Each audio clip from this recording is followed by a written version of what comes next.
Download aplikasi Bekal Islam dan kunjungi web bekalislam.com.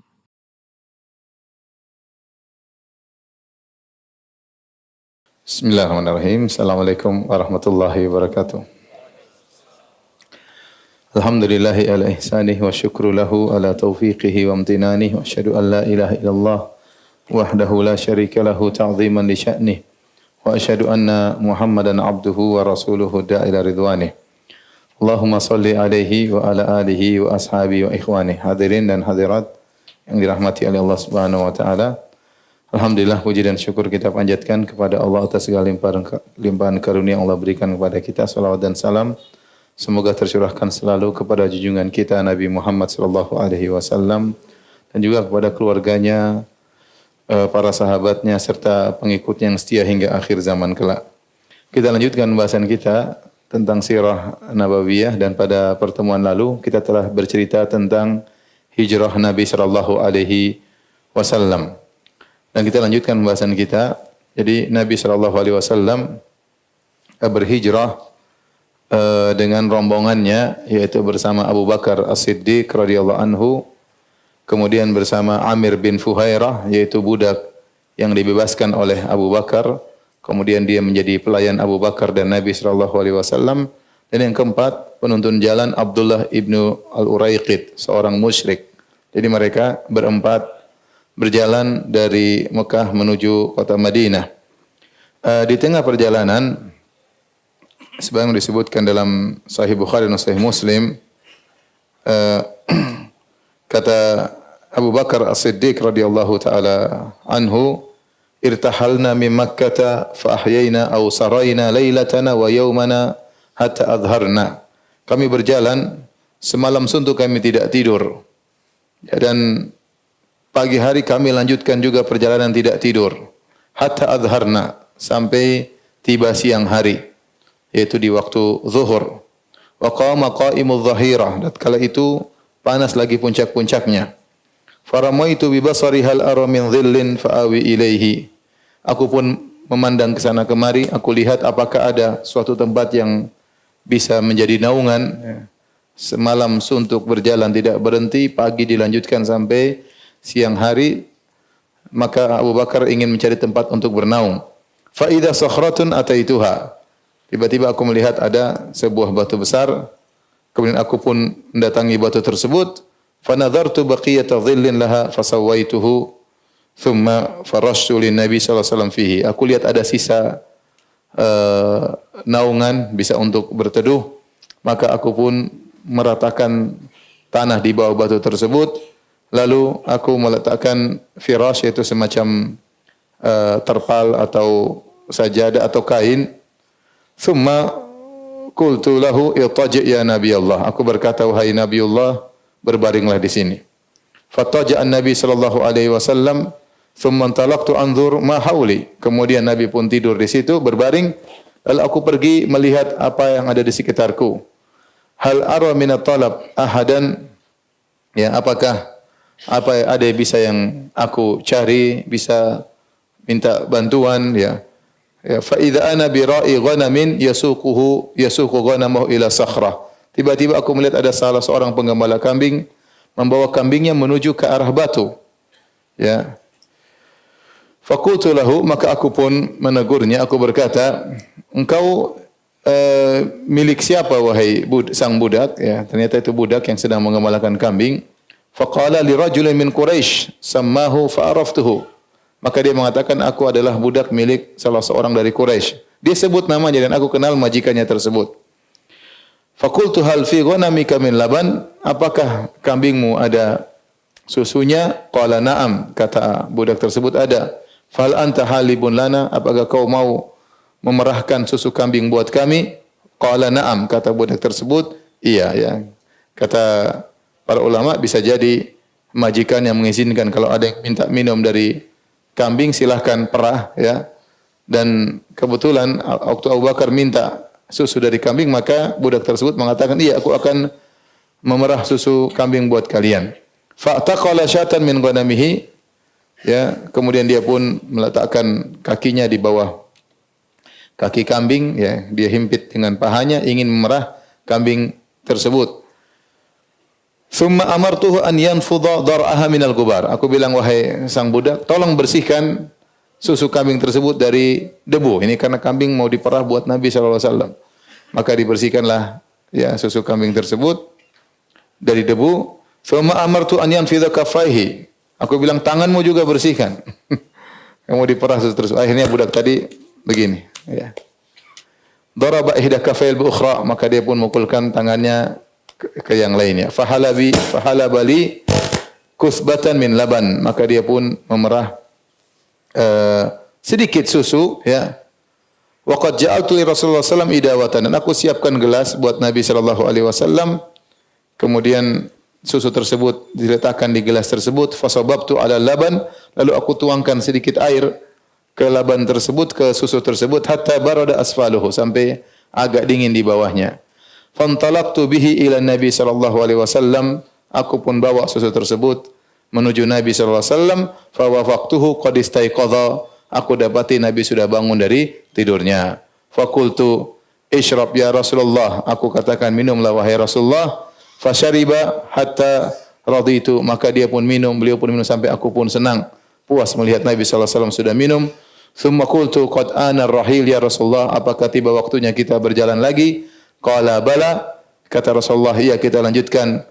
Fartahalna, kami pun berjalan lagi. Wal qaum yatlubunana, dan orang-orang sedang mengajar kami. Faedah dari kisah ini, bagaimana ya lelahnya Abu Bakar dan Nabi sallallahu alaihi wasallam dalam perjalanan sampai semalam mereka tidak tidur. Kemudian melanjutkan perjalanan pagi hari sampai siang, dan bagaimana Abu Bakar radhiyallahu anhu melayani Nabi sallallahu alaihi wasallam. Dia yang carikan tempat, dia yang layani Nabi, dia yang bentangkan sarung atau kain, dia mempersilahkan Nabi tidur. Nabi tidur dengan puas, dia masih mencari lagi makanan buat Nabi sallallahu alaihi wasallam. Ini semua adalah bentuk khidmah, pelayanan kepada Rasulullah sallallahu alaihi wasallam. Tatkala dia hidangkan susu buat Nabi, Nabi sudah segar dan Abu Bakar belum tidur. Mereka berjalan lagi, ya. Dan ini menunjukkan bagaimana pelayanan Abu Bakar kepada Nabi sallallahu alaihi wasallam. Ini juga dalil bahwasanya disunahkan untuk bersih-bersih tatkala mau makan, ya, karena Abu Bakar bilang sama budak tadi, bersihkan susu kambing. Waktu dia mau perah, tanganmu juga bersihkan.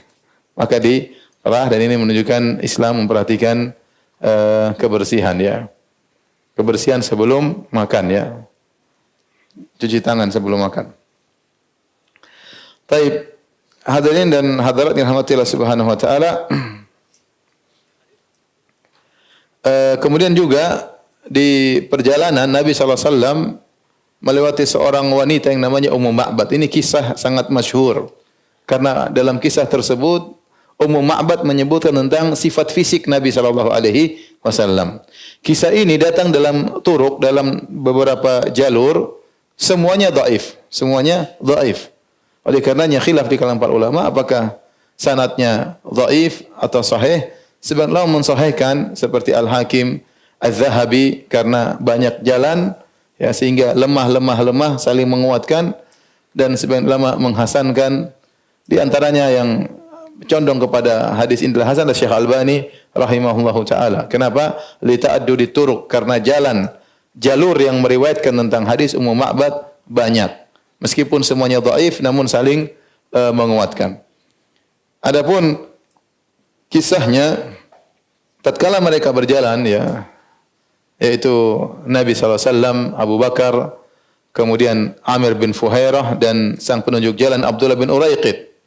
Tatkala mereka di tengah jalan, mereka melewati sebuah khaymah. Khaymah tersebut adalah milik Ummu Ma'bad Al-Khuzaiyah, dari kabilah Khuza'ah. Wa kana manziluha bi Qudait. Dia tinggal di Qudait. Qudait adalah suatu tempat antara Mekah dan Madinah. Itu sudah mau sampai ke Madinah. Wa kanat imra'atan barzatan jaldatan. Dia seorang wanita yang tidak terlalu menutup diri, ya. Kemudian artinya dia agak terbuka, kemudian orangnya sabar, kuat, kerja keras. Tahtabi bi fina'il khaymah. Dan dia melakukan ihtiba. Ihtiba itu seperti kalau kita duduk begini, lutut di sini baru kita begini, ya. Kalau hari Jumat ngantuk enak buat tidur. Namanya ihtiba, ya. Bisa menggunakan kain atau dengan menggunakan apa? Tangan. Jadi dia duduk di depan kemah buat apa? Ya, thumma tasqi wa tut'imu man marra biha. Ini wanita yang sangat baik. Dia duduk depan kemah, kalau ada orang lewat maka dia kasih makan, dia kasih minum. Ya, itu kebiasaan Ummu Ma'bad. Namun kebetulan waktu itu lagi musim kemarau sehingga Ummu Ma'bad tidak punya apa-apa. Fasa'alaha lahman wa tamran liyashtaru minha. Maka Abu Bakar dan Nabi SAW bertanya kepada Ummu Ma'bad, apakah ada daging, apakah ada korma, kami ingin beli. Karena Rasulullah SAW berhijrah bawa bekal, ya, dan bawa uang. Ya, kalau ada yang bisa dibeli, dibeli. Falam yajidu indaha syai'an min dzalik. Ternyata tidak ada apa-apa. Daging tidak ada, korma juga tidak ada. Wa kana al-qaumu murmilin, musnitin. Tatkala itu mereka dalam kondisi tidak punya apa-apa, dalam kondisi ditimpa dengan musim kemarau. Fanadhara Rasulullah sallallahu ila syatin fi janibil khaymah. Tiba-tiba Nabi melihat ada seekor kambing di sisi kemah. Faqala, maka Nabi berkata, "Ma hadhihi syatu ya Umma Ma'bad?" Ini kambing apa ini wahai Ummu Ma'bad? Qalat syatun khallafaha al-jahdu 'anil ghanam. Ini kambing sudah enggak kuat apa-apa, dia ketinggalan sama kambing-kambing yang lain. Kambing-kambing yang lain sedang pergi mencari rumput atau cari makan, ini sudah enggak kuat. Ya, kambing ini maka dia ketinggalan. Hal biha min laban, kata Nabi, apakah kambing itu ada susunya untuk diperah? Qalat hiya ajhadu min dzalik. Jalan aja enggak bisa apalagi masih keluar apa? Susu. Qala sallallahu alaihi wasallam, Nabi berkata kepada Ummu Ma'bad, "Ata'dhanina li an ahlibaha?" Apa kau izinkan aku untuk memerah susu dari kambing tersebut? Qultu in ra'aita biha halaban, kalau menurutmu ada susunya, fahlibha, silakan, kata Ummu Ma'bad. Fada'a biha Rasulullah sallallahu alaihi wasallam. Maka Nabi meminta didatangkan kambing tersebut, famasaha bihi biyadihi dar'aha. Maka Nabi dengan tangannya yang mulia mengusap susu kambing tersebut. Wa sammallaha ta'ala, Nabi bilang bismillah. Wa da'a laha fi syatiha, maka Nabi pun mendoakan ya untuk Ummu Ma'bad agar kambingnya diberkahi. Fatafajat alaihi. Ya. Tiba-tiba kambing tersebut membuka kedua kakinya. Wadarrab, tiba-tiba dia mengeluarkan apa? Susunya. Fada'a Rasulullah sallallahu alaihi wasallam bi'na'in yurbidur rahta. Maka Nabi minta didatangkan tempat untuk menampung susu tersebut. Ya, kemudian yang tempat yang ini cukup untuk beberapa orang untuk minum dari tempat tersebut. Artinya tempat yang agak besar. Fahalaba fihi fajjan hatta alahul baha. Maka Nabi pun memerah dan ternyata airnya keluar dengan banyak. Fajjan itu keluar dengan banyak. Ya, sampai keluar busa-busa dari susu tersebut. Tsumma saqaha hatta rawiyat. Maka Nabi kasih dulu kepada Ummu Ma'bad, silakan minum.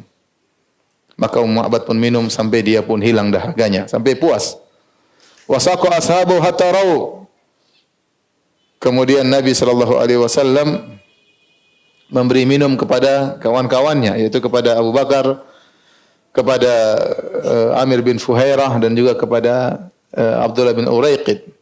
Wa syariba akhirahum hatta aradu thumma halaba fi thaniyatan ala haddatin hatta mala al-ina. Maka akhirnya beliau yang terakhir minum, Nabi sallallahu alaihi wasallam. Setelah itu, setelah mereka semuanya sudah kenyang dengan minum susu, kemudian Nabi memerah kedua kali, memerah lagi kambing tersebut kedua kali, ya sampai keluar suara keras kencang. Hatta mala al-ina, sampai kemudian tempat bejana tadi penuh dengan susu. Tsumma qadarahu indaha wartahalu anha. Kemudian Nabi sallallahu alaihi wasallam pun pergi meninggalkan Ummu Ma'bad. Demikian juga teman perjalanan Nabi Abu Bakar, kemudian Amir bin Fuhairah dan Abdullah bin Uraiqid pun pergi meninggalkan Ummu Ma'bad. Tidak lama kemudian suaminya datang, Abu Ma'bad. Yasuku a'nuzan aijafan, sambil bawa kambing-kambing yang kurus-kurus karena musim kemarau. Yatasawwaqna hizalan, dan kambing-kambing tersebut saking kurus sampai belok-belok kanan kiri. Saya enggak cocok mencontohkan ya. Saking kurusnya dia belok kanan kiri. Falamma ra'a Abu Ma'badil laban ajib. Tatkala dia sampai di rumah Ummu Ma'bad, dia lihat ada susu, dia heran. Min aina laki hadha ya Ummu Ma'bad? Dari mana kau dapat susu ini wahai Ummu Ma'bad? Wasya'u azibun hailun. Sementara kambing ini ya tidak sedang makan rumput ya. Kalau mau punya susu harusnya makan rumput banyak baru punya susu. Hailun, dan dia juga tidak sedang mengandung kambing ini. Wala halubun fil bait, dan tidak ada kambing yang lagi punya susu di rumah ini. Dari mana kau dapat susu ini? Maka lihat, perhatikan sini, antum perhatikan baik-baik ya, karena Ummu Ma'bad waktu menjelaskan dia pakai bahasa Arab yang sangat fasih. Sampai saya juga tidak paham ya. Saya harus lihat penjelasan para ulama tentang mensifati fisik Rasulullah sallallahu alaihi wasallam. Ya. Ini disebut dengan syama'il Muhammadiyah. Kalau orang bermimpi dengan bertemu Rasulullah SAW, dia harus tahu ciri fisik Nabi Sallallahu Alaihi Wasallam agar dia tidak salah melihat. Betapa banyak orang ngaku ketemu Nabi, tapi yang datang dalam mimpi tersebut fisiknya bukan seperti fisik Rasulullah Sallallahu Alaihi Wasallam. Qalat, kata Ummu Ma'bad, la wallahi illa annahu marra bina rajulun mubarakun min halihi kadza wa kadza. Kata istrinya Ummu Ma'bad, wahai suamiku, benar tidak ada kambing, ya memang tidak ada apa-apa. Ceritanya begini, demi Allah, tadi ada seorang lelaki yang penuh keberkahan, sifatnya begini-begini, tadi lewat di sini. Faqala sifihi li, kata suaminya, sifatkan kepadaku lelaki tersebut. Ya Ummu Ma'bad, bagaimana ciri-ciri lelaki tersebut wahai istriku? Qalat, perhatikan sini. Kata Ummu Ma'bad, ra'aitu rajulan zahiral wadha'ah. Aku melihat seorang lelaki yang sangat tampan. Ablajal wajhi. Wajahnya berseri-seri. Hasanal khalqi. Penampilannya indah. Lam ta'ibhu sujlatun. Walam tuzrihi su'latun. Dia tidak berperut besar dan dia juga tidak kurus krempeng, sedang orangnya. Wasimun, ganteng. Qasimun, pas, semua pembagian struktur tubuhnya pas. Artinya tangannya pas, kakinya pas, badannya pas. Ini yang mensifati siapa? Ummu Ma'bad. Jadi tidak ada yang aneh dari tubuhnya. Tidak kepalanya kebesaran, tidak kakinya kepanjangan, ya, tidak dadanya maju. Tidak, benar-benar semampai kalau bahasa apa? Bahasa kita. Pas dari segala sisi. Qasimun. Fi ainaihi da'ajun. Dan matanya, kedua matanya sangat hitam. Pas bagian bulatan hitamnya sangat hitam. Wa fi asfarihi watafun. Dan ini apa asfar bahasa Arab, bahasa Indonesia ini apa ini? Ini kan kelopak kan? Tempat tumbuhnya rambut namanya apa? Enggak ada bahasa Indonesianya. Saya tidak bicara mata. Ini kan kelopak mata. Di sini tempat tumbuh rambut apa namanya? Ya udah itulah kira-kira. Watafun. Dia itu bulu matanya panjang. Bulu mata Nabi sallallahu alaihi wasallam apa? Panjang. Wa fi sautihi sahalun. Suaranya tegas, ya. Suaranya tegas. Bukan manja-manja, bukan lembek-lembek, enggak. Suara Nabi itu apa? Tegas. Wa fi unuqihi sata'un. Lehernya agak tinggi, tidak pendek begini enggak, tapi biasa, ya. Ada orang yang kata orang leher badak kan. Enggak, dia lehernya Rasulullah SAW lehernya agak tinggi. Wa fi lihatihi kasasah. Dan jenggotnya lebat. Nabi SAW jenggotnya apa? Lebat. Ya, sampai di sini dalam hadis kalau Nabi baca Quran terlihat dari gerakan jenggotnya. Jadi lebat dan lebar jenggot Nabi sallallahu alaihi wasallam. Azaju akran. Adapun alisnya bulat dan tebal, agak panjang tapi tidak nyambung. Agak panjang, tebal tapi tidak apa? Tidak nyambung. Idza samata fa alaihi alwaqar.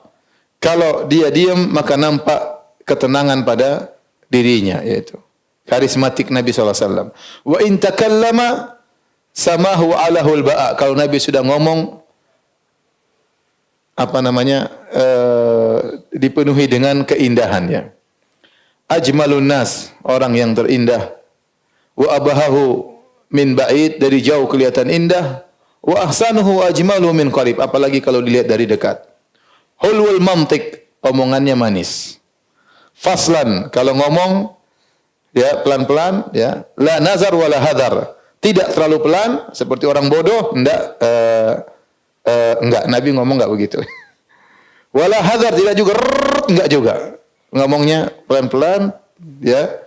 Ka'anna mantiqahu kharazatu nadhmin yatahaddarna. Omongan Nabi seperti kalau ada mutiara kemudian lepas dari kalung maka terjatuh dengan rapi. Jadi maksudnya Rasulullah SAW kalau bicara teratur, rapi, ya. Tidak terlalu cepat, tidak terlalu lambat, sedang, ya. Raba'atun artinya tingginya sedang, tidak ketinggian, tidak kependekan. La tasna'uhu min tul, tidak dicela karena terlalu tinggi, wala taqtamihu ainun min qisar, dan juga tidak terlalu pendek sehingga orang bisa lihat langsung. Jadi sedang, ya. Fa huwa anzaru thalathati manzaran, dia yang paling tampan di antara kawan-kawannya. Wa ahsanuhum qadran, dia yang paling mulia di antara kawan-kawannya. Lahu rafaqa'u yahufuna bihi, dia memiliki teman-teman yang bersama dia, yaitu ada Abu Bakar, ada Amir bin Fuhairah yang berada di sekelilingnya. In qala sami'u liqaulihi, kalau dia berbicara maka semuanya mendengar perkataannya. Wa in amara tabadaru ila amrihi, kalau dia sudah perintahkan mereka berebut-rebutan untuk menjalankan perintahnya. Mahfudun mahsyudun, sangat ditaati dan selalu dikawali oleh teman-temannya. La abisa wala mufannit, wajahnya tidak cemberutan, enggak, ya, tidak sangar, tidak muram, ya, dan juga tidak kelihatan sudah tua seakan-akan lemas, tidak, tapi wajahnya segar, orangnya tampan dan seterusnya. Tatkala istrinya bercerita tentang Rasulullah SAW, apa komentar suaminya? Hadza wallahi sahibu Quraisyin alladzi dzukira lana min amrihi ma dzukir. Ini demi Allah adalah orang Quraisy, si Muhammad yang orang-orang Quraisy selalu menyebut-nyebut tentang dia, ya. Ini orang yang yang disebut nabi, dikatakan oleh orang-orang Quraisy begini. Walaqad hamamtu an ashabahu wala af'alanna in wajadtu ila dzalika sabila. Sungguh aku berkeinginan untuk bisa menemaninya. Seandainya aku bisa mendapati kesempatan, aku akan pergi menemaninya. Tapi Nabi SAW sudah berjalan bersama sahabat-sahabatnya, melanjutkan perjalanan menuju kota Madinah. Kemudian sampailah Nabi SAW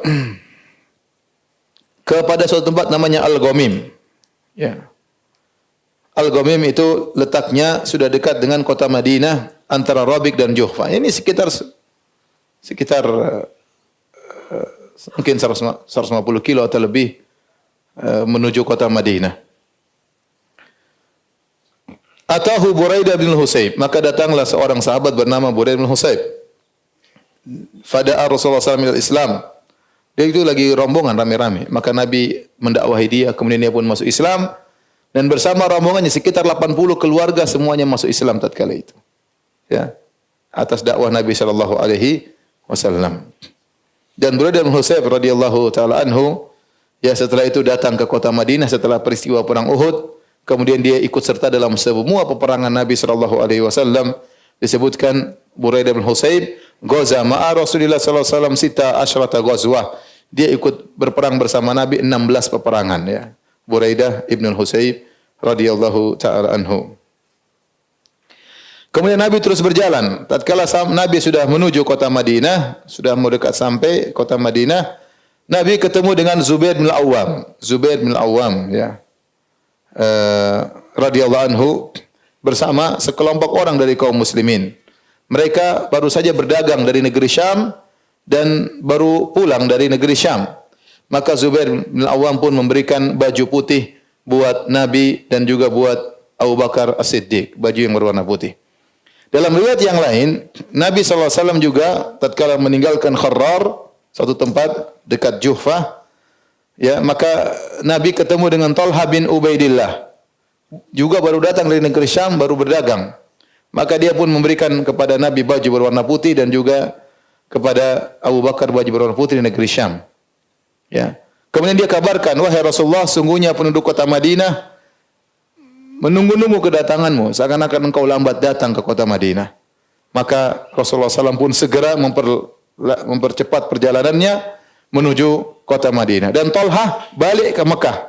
Talha bin Ubaidillah radhiyallahu anhu balik ke Mekah sampai setelah dia selesai dari keperluannya di kota Mekah, maka dia pun membawa pergi keluarga Abu Bakar. Masih ada Asma binti Abu Bakar, masih ada Aisyah radhiyallahu taala anha, maka dia yang bawa menuju ke kota Madinah.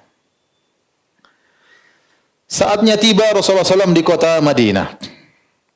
Tatkala kaum Ansar mendengar Rasulullah SAW sudah keluar dari kota Mekah menuju kota Madinah, berhijrah, maka setiap pagi mereka keluar. Habis salat subuh, mereka keluar menunggu kedatangan Nabi Sallallahu Alaihi Wasallam. Mereka tunggu sampai siang, karena mereka nggak tahu kapan Nabi tiba dan belum ada WhatsApp waktu itu. Ya. Jadi ya mereka tunggu aja, nggak tahu kapan tibanya. Yang jelas mereka sudah dengar Nabi sudah keluar dan mereka kira-kira Nabi mungkin tiba hari ini, tapi mereka tidak tahu ternyata Nabi SAW pergi ke Jabal Thawr dulu. Bukankah Nabi sembunyi 3 hari? Ya, mereka memperkirakan Nabi kalau berangkat dari Mekah menuju Madinah harusnya misalnya 8 hari atau seminggu. Tapi kok nggak datang-datang? Karena ternyata Nabi sembunyi dulu 3 hari. Kemudian Nabi lewat jalan yang jauh bersama Abdullah bin Uraikid, sang penunjuk jalan, agar tidak bisa dikejar oleh orang-orang kafir Quraisy. Sehingga akhirnya mereka tiap pada subuh mereka keluar menanti kedatangan Nabi sallallahu alaihi wasallam. Sampai kalau sudah panas ya, fa idza syaddal harru, kalau sudah sangat panas, rajau ila manazilih, mereka pulang lagi. Terus besoknya tunggu lagi. Tunggu siapa tahu Nabi. Pada subuh langsung sudah nunggu, Masya Allah. Berapa kegembiraan mereka menanti kedatangan Nabi sallallahu alaihi wasallam. Nunggu keluar, nungguin Nabi datang. Mungkin sudah jam 10 enggak ada, pulang lagi. Besok lagi keluar lagi pada subuh sudah siap menunggu, ya. Sampai siang enggak ada, mereka pulang lagi. Sampai suatu hari pada hari Senin tanggal 12 Rabiul Awal tahun 14 Bi'tsah, sejak tahun 14 kenabian, dan itulah tahun pertama dari tahun Hijriyah yang kebetulan sesuai dengan tanggal 23 September tahun 622. Ya, 23 September tahun 622 Miladiyah. Seperti biasa mereka keluar pada subuh. Kemudian mereka menunggu. Tatkala sekitar sudah panas mungkin jam 9 jam 10 mereka balik. Tatkala mereka pulang ke rumah mereka balik karena Nabi tidak muncul, kebetulan ada seorang Yahudi naik, dia naik ke salah atom min atomim, salah satu benteng mereka, ada keperluan. Naik ke situ, dia ada keperluan. Fara'a Rasulullah SAW ashabahu mubayyidin. Tiba-tiba dia lihat dari kejauhan Nabi dan rombongannya berwarna putih, ya, karena mereka pakai baju warna putih tadi diberikan oleh Zubair bin Awam, diberikan oleh Talha bin Ubaidillah. Yazulu bihimus sarab, dia lihat ada fata morgana, gelap-gelap antara. Ternyata dia lihat Nabi SAW dan rombongannya. Falam yamlik Yahudi ansaraha. Dia tidak sabar Yahudi ini, langsung dia teriak bi'a'la sautihi, dengan suaranya yang paling kencang dia berkata, ya ma'syaral Arab, hadza jaddukum alladhi tantadhirun. Wahai Arab-Arab sekalian. Karena dia Yahudi. Wahai Arab-Arab sekalian, dalam riwayat kata dia, ya Bani Qailah, wahai putra-putranya Qailah. Qailah ini adalah nenek seorang wanita yang Aus dan Khazraj semuanya keturunan dia.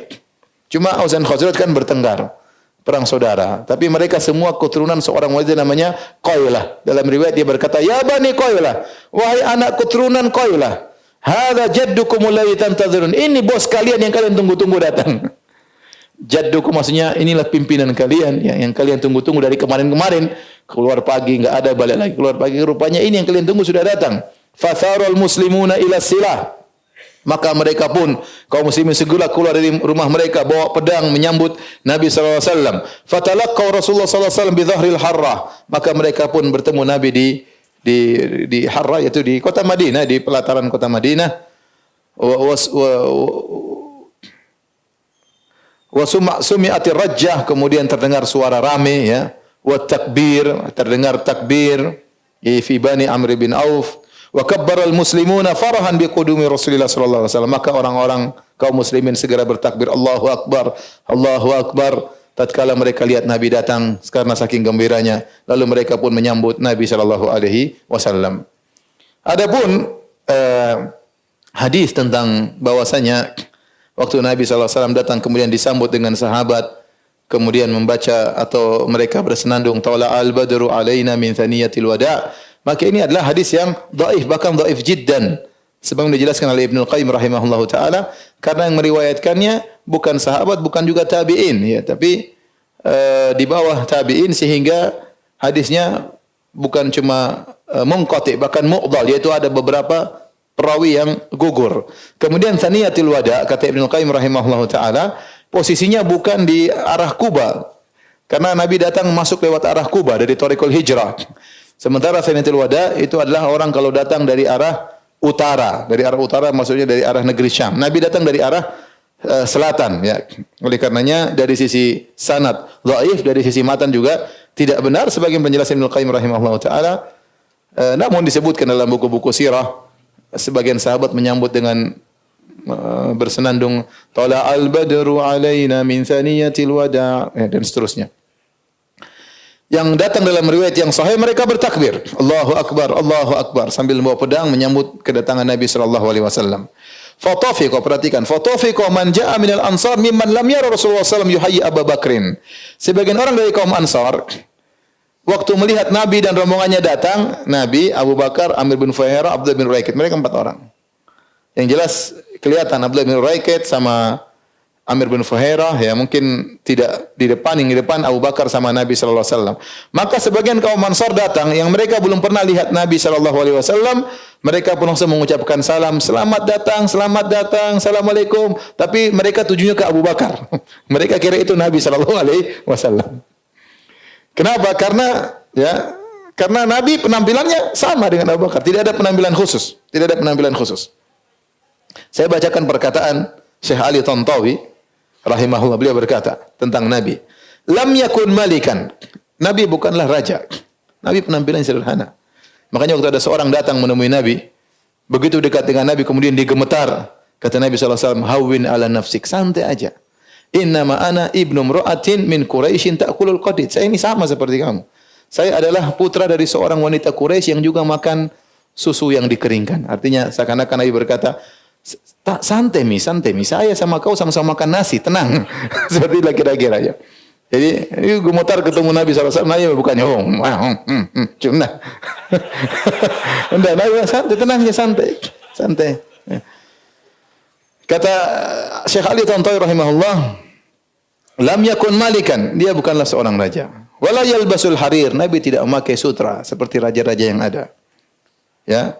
Wala taluhu alai syaratul mulk, dan tidak nampak pada tubuhnya tanda-tanda seorang raja, ya. Seperti mungkin wala yata'allaku ala jabin hitaj, dia tidak pakai mahkota, enggak. Bal kana abdan lillahi mutawadhi'an. Bahkan Nabi sallallahu alaihi wasallam adalah seorang hamba Allah yang penuh tawadhu. Yalbasu ma yalbasun nas, dia pakai baju yang dipakai oleh orang-orang. Wa ya'kulu ma ya'kulun, dan dia makan apa yang dimakan oleh orang-orang. Wa yaju'u in ja'u, dan dia lapar kalau yang lain juga lapar. Wa yashba in syabi'u, dia kenyang kalau yang lain juga kenyang, beliau juga kenyang. Walaqad kana fi ashabi al-aghniya al-musirun, walakinna Muhammadan ahabba an ya'isha faqiran wa an yamuta faqiran. Sungguh di antara sahabat-sahabatnya ada yang kaya-kaya raya, tetapi Nabi lebih memilih untuk hidup dalam kondisi fakir dan meninggal dalam kondisi apa? Fakir. Sallallahu alaihi wasallam. Maka orang-orang tatkala tidak bisa membedakan mana Nabi mana Abu Bakar, maka mereka pun menyambut Abu Bakar. Assalamualaikum, dikira siapa? Nabi sallallahu alaihi wasallam. Abu Bakar juga bingung. Mau begini ya enggak enak. Santai aja. Itu mau apa lagi? Bingung, serba salah. Orang nyambut bukan saya kan, serba salah. Ya sudahlah, mereka lagi gembira, Abu Bakar biarin aja. Hatta asabat syams Rasulullah sallallahu alaihi wasallam. Tatkala Nabi sallallahu alaihi wasallam Abu Bakar, kemudian Nabi kena matahari. Fa aqbala Abu Bakar hatta dhallala alaihi biridai. Maka Abu Bakar pun datang ambil selendangnya, kemudian dia menaungi Nabi sallallahu alaihi wasallam agar tidak terkena matahari. Fa arafa an-nasu Rasulullah sallallahu alaihi wasallam. Tatkala itu orang-orang berkata, "Oh, Nabi yang ini." Tadi salah. Fa ahdaku bihi mutifin haulahu, maka mereka pun berkumpul sekeliling Nabi. Tadi berkumpul di sekeliling apa? Abu Bakar. Wa sakinatu takshahu, dan ketenangan meliputi Nabi sallallahu alaihi wasallam. Wal wahyu yanzilu alaihi. Kemudian turunlah wahyu kepada Nabi sallallahu alaihi wasallam. Fa innallaha wa maulahu wa Jibril wa salihul mu'minin wal malaikatu ba'da dzalika zahir. Kemudian Nabi SAW, waktu Nabi tiba di Kuba, jadi Nabi tiba di daerah Kuba. Maka Nabi SAW tinggal di rumah seorang yang bernama Kulthum bin al-Hidm. Kulthum ini nama dalam di Arab dahulu. Kulthum ini bisa untuk nama laki-laki maupun nama perempuan. Bisa nama laki-laki maupun nama perempuan. Kulthum bin al-Hidm, salah satu dari Bani Amr bin Auf. Demikian juga disebutkan Nabi juga singgah di Sa'ad bin Khaythamah. Sa'ad bin Khaythamah seorang Ansari yang masih bujang. Maka sebenarnya mengatakan Rasulullah SAW tinggal di rumahnya Kulthum bin al-Hidm. Tetapi kalau Nabi ingin ketemu dengan para sahabat, ingin ngobrol, maka dia pergi ke rumahnya Sa'ad bin Khaythamah. Kenapa? Karena ini masih bujang, ya. Masih bujang sehingga rumah lapang, mungkin tidak ada perempuan di situ, sehingga di situlah Nabi berkumpul dengan para sahabat untuk ngobrol-ngobrol dengan para sahabat. Adapun Abu Bakar radhiyallahu anhu, maka beliau pun singgah atau menginap di rumahnya Kharijah bin Zaid. Kharijah bin Zaid, salah seorang dari Bani Al-Harith bin Al-Khazraj. Kemudian setelah itu Abu Bakar menikah dengan putrinya Kharijah, ya. Dikenal dengan bapaknya, dinikah dengan apa? Putrinya. Namanya Habibah binta Kharijah. Habibah binti Kharijah. Kemudian tatkala Abu Bakar menikah dengan Habibah, maka kemudian nanti punya anak namanya Ummu Kulthum. Namanya Ummu Kulthum, putrinya Abu Bakar. Namun lahirnya Ummu Kulthum ini belakangan. Jadi waktu Abu Bakar meninggal, istrinya ini Habibah bintu Kharijah dalam kondisi hamil, mengandung. Kemudian lahirlah Ummu Kulthum belakangan. Oleh karena disebut dalam hadis yang sahih, tatkala Abu Bakar akan meninggal dunia, maka Abu Bakar panggil Aisyah radhiyallahu taala anha. Ya. Kata Abu Bakar radhiyallahu anhu, ya. Innama huwa al-an malu waris. Sekarang ada harta warisan. Innama huwa akhawaki wa ukhtaki. Wahai Aisyah, ini harta warisan untuk dua saudara laki-lakimu dan untuk dua saudari perempuanmu. Dua saudara laki-laki itu Muhammad bin Abi Bakar dengan Abdurrahman bin Abi Bakar. Adapun Abdullah, jadi Aisyah punya tiga saudara laki-laki. Abdullah, Abdurrahman sama Muhammad, ya. Muhammad anaknya Asma binti Umais. Abdullah meninggal, ya. Sebelum meninggalnya Abu Bakar, ya. Jadi tinggal dua orang saudaranya Aisyah, itu Abdurrahman sama Muhammad. Adapun dua saudari perempuan Aisyah, Asma dan Ummu Kulthum. Asma dan Ummu Kulthum. Maka tapi Aisyah tidak tahu kalau dia punya adik perempuan namanya Ummu Kulthum dari ibu yang lain. Maka Abu Bakar berkata, innama huwa akhawaki wa ukhtaki. Ini harta warisan untuk dua saudara laki-lakimu dan untuk dua saudari perempuanmu. Maka bagilah, ya, harta tersebut di antara kalian sesuai dengan kitabullah Al-Qur'an. Fakultu, maka Aisyah berkata, ya abati, innama hiya Asma, faman al-ukhra? Setahu saya saudari perempuan saya tinggal satu, Asma. Yang satu lagi siapa? Kata Abu Bakar, Dzaw batnin bintu Kharijah, uraha jariyah. Ya, kata Abu Bakar, apa namanya? Dulu sebentar, ya. Iya, saya meninggalkan istri saya, ya, dalam kondisi akan melahirkan. Kondisi akan melahirkan. Saya rasa kalau saya meninggal dia akan apa? Lahir. Itulah saudarimu. Namanya dari siapa? Ummu Kulthum radhiyallahu ta'ala anha. Baik, hadirin dan hadirat yang dirahmati oleh Subhanahu wa taala, itulah tadi perjalanan hijrah. Akhirnya Nabi dan Abu Bakar sampai di kota Madinah, dan hijrah tersebut membuka lembaran baru bagi kaum muslimin. Asal muasal berdirinya negara Islam di kota Madinah dan tersebarnya dakwah sampai ke penjuru dunia ini, sampai kita rasakan dakwah Nabi SAW di Indonesia ini, ya. Itu semua cerita bermula dari kisah hijrah. Oleh karenanya para sahabat yang berhijrah yang meninggalkan dunia mereka, meninggalkan kekayaan mereka untuk Islam adalah orang-orang yang sangat dimuliakan. Bahkan mereka adalah sahabat termulia. Kalau ditanya siapa sahabat paling mulia, secara kelompok yang paling mulia adalah Muhajirin. Ansar belakangan, ya. Karena Muhajirin Allah sebutkan dalam Al-Qur'an lebih dahulu daripada Ansar dalam seluruh ayat. Allah selalu menyebutkan Muhajirin sebelum Ansar. Ya, was-sabiqunal awwalina minal muhajirin wal ansar walladzina tabauhum bi ihsan. Orang-orang pertama kali masuk Islam dari Muhajirin dan Ansar, ya. Muhajirin dulu disebutkan.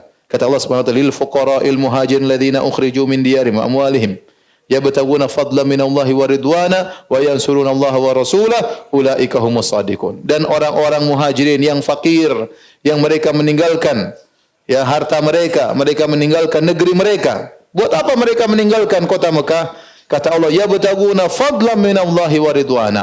Mereka mencari karunia Allah dan mereka mencari keridhaan Allah. Oleh karenanya kaum Muhajirin direkomendasi oleh Allah Subhanahu wa taala bukan cuma zahirnya, bahkan niat mereka dipuji oleh Allah. Mereka tidaklah berhijrah kecuali untuk mencari keridhaan Allah Subhanahu wa taala. Kalau Allah mengatakan wa yansurunallaha wa rasulah, mereka telah menolong Allah dan rasulnya. Ulaika humus shadiqun. Mereka adalah orang yang benar-benar tulus dan jujur iman mereka. Setelah itu baru Allah sebutkan kaum Ansar, walladzina tabawwa'ud dara wal imana min qablihim yuhibbuna man hajara ilaihim wala yajiduna fi sudurihim hajatan mimma utu wa yu'thiruna ala anfusihim walau kana bihim khasasah. Dan kaum Ansar yang mereka beriman di kota Madinah, ya, mereka mencintai orang-orang yang berhijrah kepada mereka. Wala yajiduna fi sudurihim hajatan mimma utu, dan mereka tidak dengki atas apa yang diberikan oleh kaum Muhajirin. Allah memuji kaum Muhajirin, kaum Ansar tidak dengki. Mereka tahu kaum Muhajirin lebih mulia daripada mereka. Bahkan mereka lebih mendahulukan kepentingan kaum Muhajirin daripada kepentingan mereka sendiri. Kemudian mereka pun tinggal di kota Madinah dengan penuh susah payah, dengan penuh kemiskinan, ya. Dahulunya tinggal di Mekah dalam kondisi senang, dalam kondisi berharta, terpaksa mereka meninggalkan kota Madinah, kota Mekah untuk tinggal di kota Madinah dengan hidup yang susah. Bahkan disebutkan sampai di antara mereka para sahabat kaum Muhajirin ada yang mengikatkan batu di perutnya karena laparnya, saking laparnya tidak ada makanan. Mau tidak mau sudah tidak kuat lagi, akhirnya dia ikatkan batu di perutnya untuk menahan rasa lapar. Bahkan di antara mereka ada yang tidak punya baju, ya. Sampai harus tatkala musim dingin dia harus menggali lubang untuk masuk dalam lubang tersebut, kemudian dia tutup dengan perisainya supaya dia tidak kedinginan. Al-Imam Ahmad meriwayatkan dengan sanad yang hasan dari Abu Raihanah, dia berkata, "Ghazauna ma'a Rasulillah sallallahu alaihi wasallam." Kami berperang bersama Nabi sallallahu alaihi wasallam. Fa asabana bardun lailatan, maka suatu malam kami ditimpa dengan dingin yang sangat dingin. Falaqad ra'aitu ar-rajula yahfirul hufrata. Sungguh aku melihat ada seorang yang dia harus menggali galian, ya. Tsumma yadkhulu fiha, kemudian dia masuk dalamnya, wa idza tursahu alaihi, kemudian dia tutupkan perisainya di atasnya. Dia tidak punya baju, ya, kedinginan. Kalau punya baju dia akan lipat bajunya, ya. Ya, oleh karenanya, apalagi kalau kita sudah bicara tentang ashabu suffah yang tinggal di suffah, ya, sampai dahulu para ulama membahas tentang bagaimana hukum memakai solat pakai satu baju. Sekarang mungkin tidak perlu dibahas. Dulu para sahabat tidak punya baju, dia punya satu kain saja. Bagaimana hukumnya solat pakai satu kain? Sampai dibahas. Ya. Bagaimana cara dia? Apakah sarungan aja? Apakah harus tutup ininya? Sampai dibahas. Karena nggak ada baju, ya kain dililit aja. Ya. Kain dililit. Sampai lihat bagaimana tatkala Mus'ab bin Umair meninggal dunia. Tidak punya kafan untuk menutupi wajahnya, tubuhnya. Kalau ditutup bagian atas, kakinya kelihatan. Tutup bagian bawah, kepalanya kelihatan. Mereka tidak memiliki apa-apa. Tapi Nabi SAW berkata kepada mereka, "Abshiru ya ma'asyir sa'alik." Bergembiralah wahai orang-orang yang miskin dari kaum Muhajirin. Sa'alikil Muhajirin. Bergembiralah kalian wahai orang-orang miskin dari kaum Muhajirin. Bil fawzi tam yaumal qiyamah. Kalian akan mendapatkan kemenangan yang sempurna pada hari kiamat. Tadkhulunal jannata qabla aghniya'in nas binisfi yaum. Kalian akan masuk surga 500 tahun sebelum orang-orang kaya.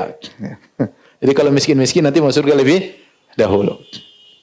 Karena Nabi SAW sebutkan dalam banyak hadis, ya. Di antaranya orang yang pertama kali minum dari telaga Nabi SAW siapa? So'alikul muhajirin. Kaum muhajirin yang sangat-sangat miskin. Kemudian juga Nabi sebutkan orang yang pertama kali akan melewati sirat sa'alikul muhajirin. Orang-orang muhajirin yang paling apa? Miskin. Yang pertama kali masuk surga juga orang-orang muhajirin yang paling apa? Miskin. Ibnu Taimiyah rahimahullah waktu menjelaskan tentang hal ini ya. Yang kata Nabi SAW, yang pertama kali minum dari telagaku sa'alikul muhajirin. Ya. Kata Nabi SAW, ru'us syu'sar ru'us, rambut mereka semerawut, wa dunus as-siyab, baju mereka kotor. Nabi gambarkan tentang mereka. Rambut mereka semerawut, tidak sempat sisiran. Ya, entah punya sisir entah enggak. Dunus as-siyab, baju mereka kotor. Bukan mereka komproh, enggak, karena enggak ada baju. Mau ganti enggak ada. Ya. Kita baju deret banyak. Berbagai macam apa? Merek. Ada merek baru kita beli, ada merek baru kita beli ya. Mereka baju kotor bukan karena enggak sempat untuk diganti, ya. La yanqihunal mutanaimat, ya. Wala yuftahu lahum abwabu sudat. Kalau mereka ketuk pintu susah orang menerima. Orang kalau menyambut mereka tidak begitu menghargai. Kenapa orang menghargai sekarang dengan duit? Uang kaya boleh dihormati ya. Jadi kalau mereka bertamu ya sekedarnya. Tidak diagungkan, tidak dihormati. Orang miskin seperti itu. Ya. Kemudian la yang kiwil mutanaimat, tidak pernah menikahi wanita-wanita yang cantik-cantik. Ya kan miskin. Melamar ditolak. Gue banget ada yang bilang begitu. Jadi ini sifat so'alikul muhajirin. Mereka begitu ya. Kata Ibnu Taimiyah rahimahullah ta'ala, mereka ini yang pertama kali merasakan telaga Nabi. Mereka ini yang pertama kali melewati sirat. Bukan berarti surga mereka tinggi, tidak. Bisa jadi orang-orang kaya datang memiliki surga yang tinggi karena infaknya, karena berjihad dengan hartanya, dan berbagai macam. Tetapi mereka harus lebih dahulu merasakan kenikmatan. Kenapa? Orang kaya sudah biasa nikmat di dunia. Ditunda 500 tahun tidak ada masalah. Masalah atau tidak? Masalah besar. Tapi demikian penjelasan Ibnu Taimiyah rahimahullah ta'ala bahwasanya mereka yang miskin lebih dahulu harus merasakan kenikmatan karena itu tidak pernah mereka rasakan tatkala di mana? Di dunia. Yang kaya sabarlah. 500 tahun kemudian baru apa? Masuk surga ya. Allah musta'an ya. Makanya antum yang miskin jangan terlalu bersedih. Antum yang kaya harus banyak berjihad dengan harta antum. Harta tidak akan kita bawa ya. Kita meninggal selesai, off, sudah enggak bisa lagi beramal, selesai. Catatan sudah selesai. Tinggal totalan di akhirat. Taib, kemudian Ali bin Abi Thalib radhiyallahu taala anhu menyusul ya 3 hari setelah Nabi berhijrah, maka Ali pun menyusul yang kita sebutkan pada pertemuan lalu karena Ali bin Abi Thalib radhiyallahu anhu mendapatkan tugas untuk membagi-bagikan barang-barang titipan yang dititipkan oleh orang Quraisy kepada Nabi sallallahu alaihi wasallam. Ali bin Abi Thalib akhirnya menyusul Nabi di Kuba.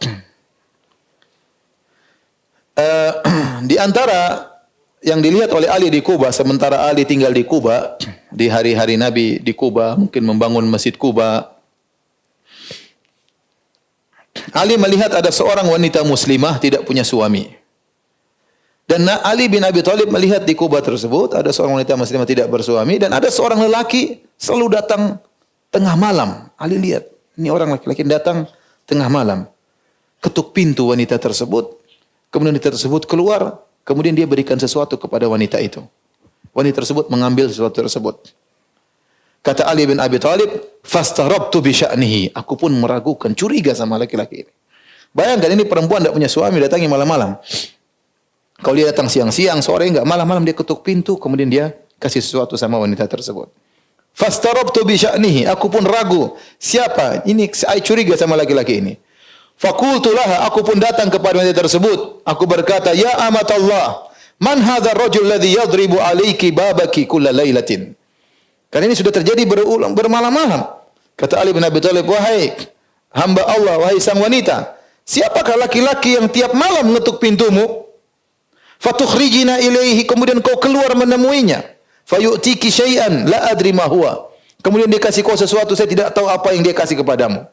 Wa anti imra'atun muslimatun la zauja laki. Sementara kau seorang wanita muslimah, tidak punya suami. Artinya Ali heran, ini keluar tengah malam ketemu laki-laki, ngambil sesuatu, siapa laki-laki ini? Maka kemudian wanita ini berkata, Hadza Sahal bin Hunayf bin Wahib. Dia adalah Sahal bin Hunayf radhiyallahu anhu. Qad arafa anni imra'atun la ahadali. Dia tahu aku seorang wanita, tidak seorang pun yang ada di sisiku. Tidak punya saudara laki-laki, tidak punya suami. Fa idza amsa ada ala authani qaumi fakasaraha. Maka kalau dia sore-sore orang-orang sudah istirahat, dia pergi ke berhala-berhala sebagian kaumnya, dia rusakin. Berhala-berhala terbuat dari kayu, dia rusakin. Summa ja'ani biha. Kemudian dia pun bawa berhala-berhala yang sudah rusak tersebut, dia kasih aku. Dia katakan, ihtabi bihadha, masaklah dengan kayu ini. Fakana Aliyun ya'thiru dhalika min amri Sahal bin Hunayf hina halaka indahu bil Iraq. Maka Ali selalu ingat kisah ini waktu Sahal bin Hunayf meninggal dunia. Dia cerita, dulu Sahal bin Hunayf begini, malam-malam bantu seorang wanita, tidak ada yang bantu dia, malam-malam dia datang, tiap malam dia temui wanita tersebut, ya.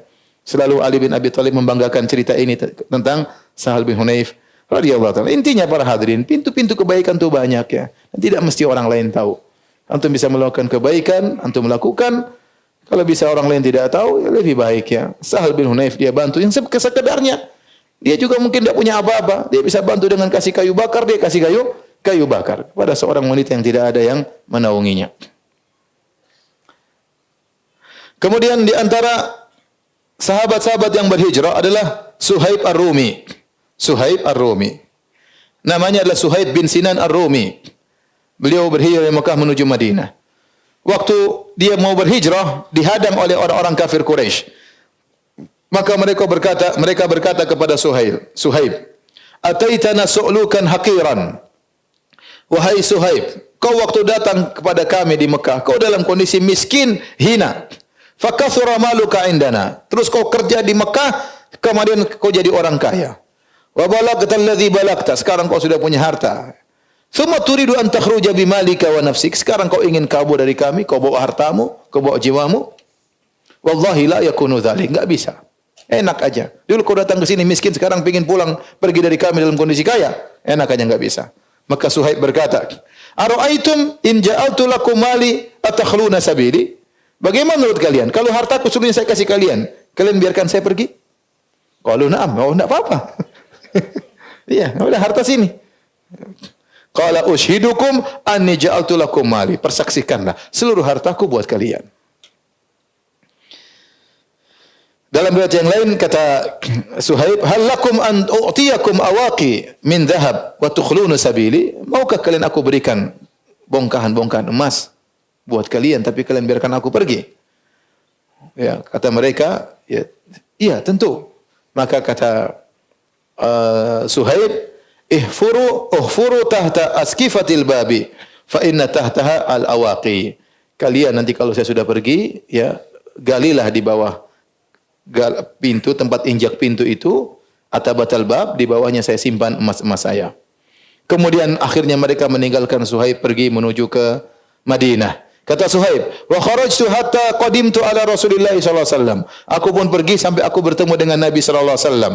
Qabla an yatahawwal minha, yakni bi Quba. Sebelum Nabi pergi dari Quba menuju ke Madinah. Jadi Nabi kan lama tinggal di Quba. Ada yang mengatakan 2 minggu, ada yang mengatakan beberapa hari. Nabi bangun masjid Quba, ya. Setelah itu Nabi pergi ke pusat kota Madinah untuk bangun Masjid Nabawi. Nah, sebelum Nabi pindah ke pusat kota Madinah untuk bangun Masjid Nabawi, Suhaib Ar-Rumi sudah berhasil menyusul Nabi sallallahu alaihi wasallam. Falamma ra'ani, tatkala Nabi lihat aku, Nabi langsung berkata, "Ya Aba Yahya, rabihal bai'u." Kata Nabi sallallahu alaihi wasallam, "Wahai Abu Yahya, wahai Suhaib, beruntung perdaganganmu." Suhaib kaget. Siapa yang kasih tahu Nabi sallallahu alaihi wasallam? Dia menjual apa? Menjual emasnya kepada orang Quraisy untuk bisa berhijrah. Itu Nabi katakan perjual beli yang apa? Beruntung sekali. Kata Nabi, "Rabihal bai'u." Jual perdaganganmu beruntung. Maka sampai Nabi ulangi 3 kali. "Rabihal bai'u, rabihal bai'u, rabihal bai'u." Engkau beruntung, daganganmu beruntung, daganganmu beruntung. Faqultu ya Rasulullah, "Ma sabaqani ilaika ahadun wa ma akhbaraka illa Jibril alaihissalam." Kata Suhaib, "Ya Rasulullah, tidak ada yang mengasih tahu berita ini kepada engkau, tidak lain kecuali siapa? Jibril alaihissalam."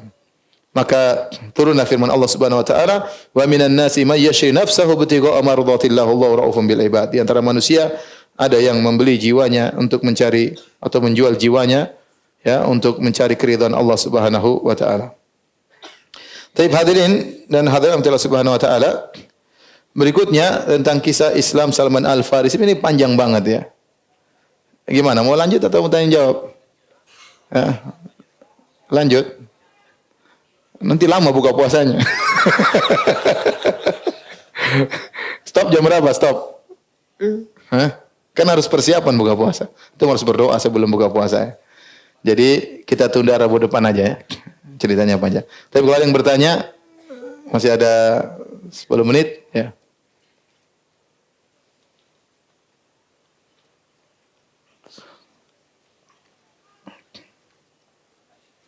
Apakah penunjuk jalan yang musyrik tersebut akhirnya masuk Islam?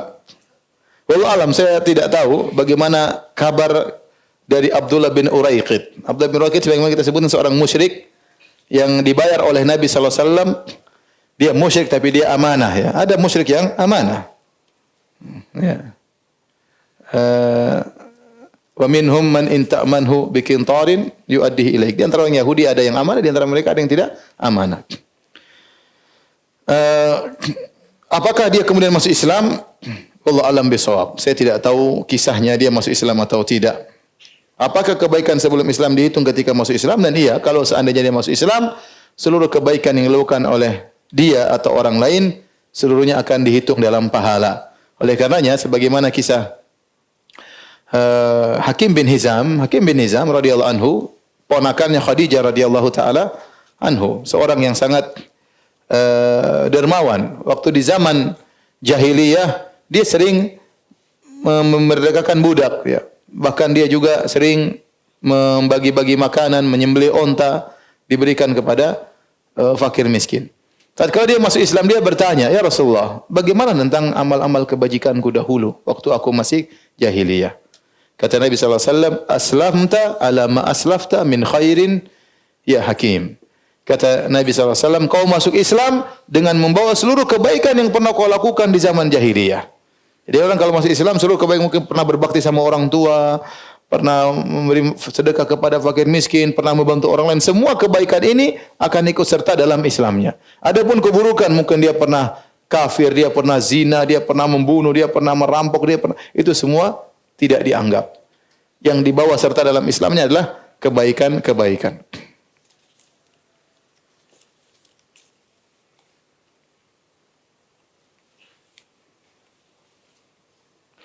Ustaz, kalau boleh minta pendapat tentang Ghazwul Fikr. Ghazwul Fikr maksudnya perang pemikiran, itu secara bahasa Arab. Bahasa Indonesia artinya perang pemikiran. Ya artinya kita belajar banyak pemikiran-pemikiran yang tercecer di dunia maya, tercecer di medsos yang tidak jelas, yang membingungkan, yang mengantar kepada kesyirikan, yang mengantar kepada penipuan kecintaan terhadap dunia. Dan orang harus belajar. Untuk melawan pemikiran harus memiliki pemikiran yang benar. Tidak ada jalan lain untuk menghadapi Ghazwul Fikri kecuali kita juga memiliki akidah yang kuat. Memiliki akidah yang kuat ya. Betapa banyak Ghazwul Fikri membuat orang tidak percaya terhadap Islam. Betapa banyak Ghazwul Fikri membuat orang ragu dengan Islamnya ya. Dan banyak hal ya. Maka seorang untuk melawan Ghazwul Fikri tersebut, pemikiran-pemikiran menyimpang tersebut, maka dia harus belajar dan belajar. Ustaz, apa benar Asia adalah bentuk lain dari nama Aisyah? Enggak. Ya. Asia bintu Imran itu imra'atu Fir'aun, istrinya Fir'aun. Asia, ya. Asia bintu Muzahim, bukan bintu Imran. Asia bintu Muzahim yang sudah pernah kita sampaikan cerita tentang waktu Nabi Isra Mi'raj, Nabi mencium bau yang harum. Seorang wanita itu istri Fir'aun yang kemudian dilemparkan dalam di masa hidup-hidup ya. Asia bintu Muzahim. Asia lain, Aisyah lain. Karena saya baru punya anak, Masya Allah. Dan ini menamai Aisyah. Namun di keluarga banyak yang menggunakan. Tidak apa-apa. Aisyah banyak, Aisyah satu, Aisyah dua, nggak ada masalah. Antum lihat dia teman saya di Afrika, begitu cintanya mereka terhadap Abu Bakar, mereka punya laki-laki 4, mereka namakan Abu Bakar 1, Abu Bakar 2, Abu Bakar 3, Abu Bakar 4. Ini benar ini. Abu Bakar Salif, Abu Bakar 3, nomor 3. Nama Muhammad 1, Muhammad 2, mereka cinta sama Abu Bakar. Ya. Nah, apa Aisyah? Ya, saya juga dengan saya punya anak namanya Abdul Razak, saya punya keponakan juga namanya Abdul Razak, nggak ada masalah. Aisyah tahu, Aisyah kan binnya kan berbeda. Ya. Binnya berbeda, insya Allah nggak salah nanti. Ya, nggak apa-apa Aisyah. Kalau suka nggak ada masalah.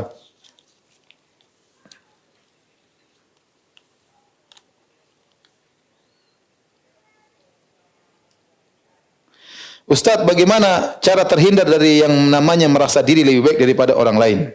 Seperti misal kita berpikiran bahwa orang banyak beribadah seperti orang-orang banyak beribadah seperti bulan Ramadan, lalu setelahnya malah bermalas-malasan. Lalu pertanyaannya, apakah kita sebagai seorang boleh berpikiran seperti tadi sehingga kita merasa paling benar daripada orang lain? Bagaimana Ustaz? Jadi intinya di antara dalam kitab Zuhud dari Imam Ahmad, ya, kalau tidak salah Fudail bin Iyad pernah ditanya tentang apa itu tawadhu. Tawadhu ya ini an takhruja min baitika wa ma laqita ahadan illa dhananta annahu khairun minka. Namanya tawadhu, engkau keluar dari rumahmu tidak bertemu dengan seorang pun kecuali kau merasa dia lebih baik daripada dirimu. Itu namanya tawadhu. Karena ikhwan, yang jadi penilaian di sisi Allah yang terbaik apa? Inna akramakum indallahi atqakum. Yang paling mulia di sisi Allah yang paling bertakwa di antara kalian. Sementara standar takwa ini kita enggak tahu. Apakah saya atau dia yang lebih bertakwa kita enggak tahu. Apakah saya atau engkau yang lebih bertakwa kita enggak tahu. Karena takwa itu berkaitan dengan zahir dan batin. Kita mungkin bisa lihat zahir. Bisa lihat apa? Zahir. Saya rajin ke masjid, dia tidak. Tapi batin kita enggak tahu. Mungkin dia punya keikhlasan, mungkin dia begitu sayang kepada ibunya, mungkin dia berbakti kepada ibunya. Banyak hal kita enggak tahu. Mungkin dia lebih menjaga pandangannya, mungkin banyak hal kita tidak tahu. Ya. Mungkin dia bisa menjaga lisannya daripada kita enggak tahu. Maka tidaklah kita bertemu orang ya, kecuali kita merasa mungkin lebih baik daripada kita. Jadi kalau kita ketemu pemabok ya kita kasihan ya. Kasihan pemabok, tukang zina, ya kita kasihan. Tapi maksudnya kalau kita secara umum ketemu orang Islam misalnya di masjid, jangan kita lebih baik daripada dia. Belum tentu kita lebih baik daripada dia. Karena yang menjadi patokan keterbaikan di sisi Allah yang paling bertakwa. Sementara ketakwaanlah perkara yang kita tidak bisa ada barometernya. Kita enggak tahu. Kita hanya bisa melihat secara zahir. Adapun batin kita enggak tahu bagaimana kita dibandingkan batin dia. Kemudian ada amalan-amalan dia yang mungkin kita tidak bisa tahu apa yang dia lakukan ya. Saya pernah dengar ceramah seorang syekh ya. Dia ceramah intinya dalam mimpi dia ketemu dengan Nabi menyebutkan bahwa si fulan intinya cari dia, ketemu dia. Artinya sampai berapa kali dia mimpi, akhirnya dia pun cari orang tersebut, ketemu. Waktu dia buka pintu, orang tersebut kelihatannya biasa-biasa aja, enggak ada penampilan sangat soleh, biasa-biasa aja. Maka dia bilang, kamu ini ada apa? Kenapa? Saya enggak ada apa-apa. Kamu kenapa? Kenapa sampai saya mimpi 3 kali disuruh datang ke kamu ini? Akhirnya dipaksa, dia cerita, saya sebenarnya enggak punya amalan apa-apa, saya biasa-biasa aja. Cuma ada tetangga saya ini janda, kalau enggak salah ingat ceritanya demikian. Tetangga saya ini janda, setiap saya gajian 30% atau berapa persen saya selalu kasih janda ini. Enggak ada yang tahu. Jadi maksud saya banyak amalan yang kita enggak lihat, mungkin orang itu amalannya luar biasa, kita enggak tahu. Maka jangan pernah merasa diri kita lebih baik daripada orang lain. Mungkin dia enggak pintar, mungkin dia bodoh, tapi dia kalau salat mungkin dia khusyuk, mungkin dia selalu husnudzon pada orang. Kita enggak tahu. Kita pintar tapi suudzon terus sama orang. Maka dari situ janganlah merasa diri kita lebih baik daripada orang lain. Ustaz, apakah ada doa kunut saat salat witir berjamaah di masjid? Ya, doa kunut disunnahkan tatkala witir. Apakah witir selama Ramadan maupun di luar Ramadan. Dalam sebagian riwayat para sahabat dahulu mereka witir setelah masuk setengah Ramadan, yaitu malam ke-15 ke atas mereka witir ya. Tetapi seandainya orang witir di malam pertama juga enggak apa-apa. Karena secara umum doa kunut tatkala witir disunnahkan ya, baik dalam Ramadan maupun di luar Ramadan. Ini yang dipraktikkan di Al-Haramain Makkah dan Madinah sejak malam pertama mereka sudah kunut ya, tapi sangat dianjurkan tatkala sudah lewat tengah Ramadan istilahnya perbanyak doa witir.